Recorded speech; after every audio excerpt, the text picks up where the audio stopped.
Hello বন্ধুরা, কেমন আছেন সবাই? আমি শ্রেয়া, আমার ব্লগে স্বাগত জানাই।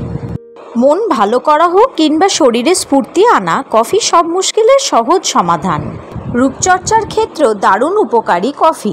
তবে চুল পড়াও আটকে যায় কফির গুণে, এটা জানতেন কি?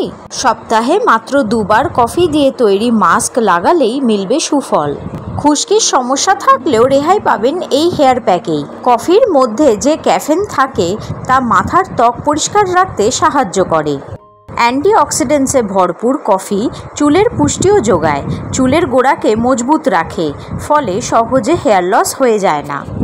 এছাড়া চুল পড়া রোধ করার পাশাপাশি কফি মাথার মৃত কোষগুলিকেও দূর করে। মাথার তালু পরিষ্কার থাকলে অক্সিজেন সরবরাহ ঠিক থাকে, এর ফলে চুলও থাকে সতেজ এবং স্বাস্থ্যোজ্জ্বল।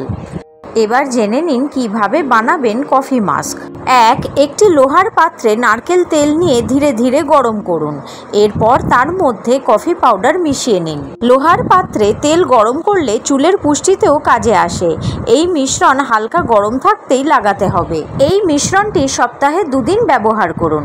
মাথায় 20 মিনিট অন্তত রাখুন। নিয়মিত ব্যবহার করলে দ্রুত সুফল পাবেন। 2. শুকনো আমলকি গুঁড়ো, অলিভ অয়েল, ক্যাস্টর অয়েল আর কফি একসঙ্গে মিশিয়ে নিয়ে চুলের মাস্ক বানিয়ে নিন। এতে কিন্তু খুশকির সমস্যা দূর হয়। 3. 1 কাপ দইয়ে কফি আর সামান্য লেবুর রস মিশিয়ে খুব ভালো করে ফেটিয়ে নিন। এবার প্যাকটি চুলে মেখে আধ ঘন্টা রাখুন। প্যাকটি শুকিয়ে গেলে ভালো করে ধুয়ে নিন। ঝলমলে চুল পেতে এবং চুল পড়ার সমস্যা রুখতে এই হেয়ার প্যাকটি সপ্তাহে 2 থেকে 3 বার ব্যবহার করুন। আজ এখানে ভিডিওটা শেষ করছি। ভালো লাগলে প্লিজ লাইক, শেয়ার আর সাবস্ক্রাইব করবেন। আর ভিডিওটা কেমন লাগলো সেটা কমেন্ট বক্সে আমায় নিশ্চয়ই জানাবেন। Thank you, tata.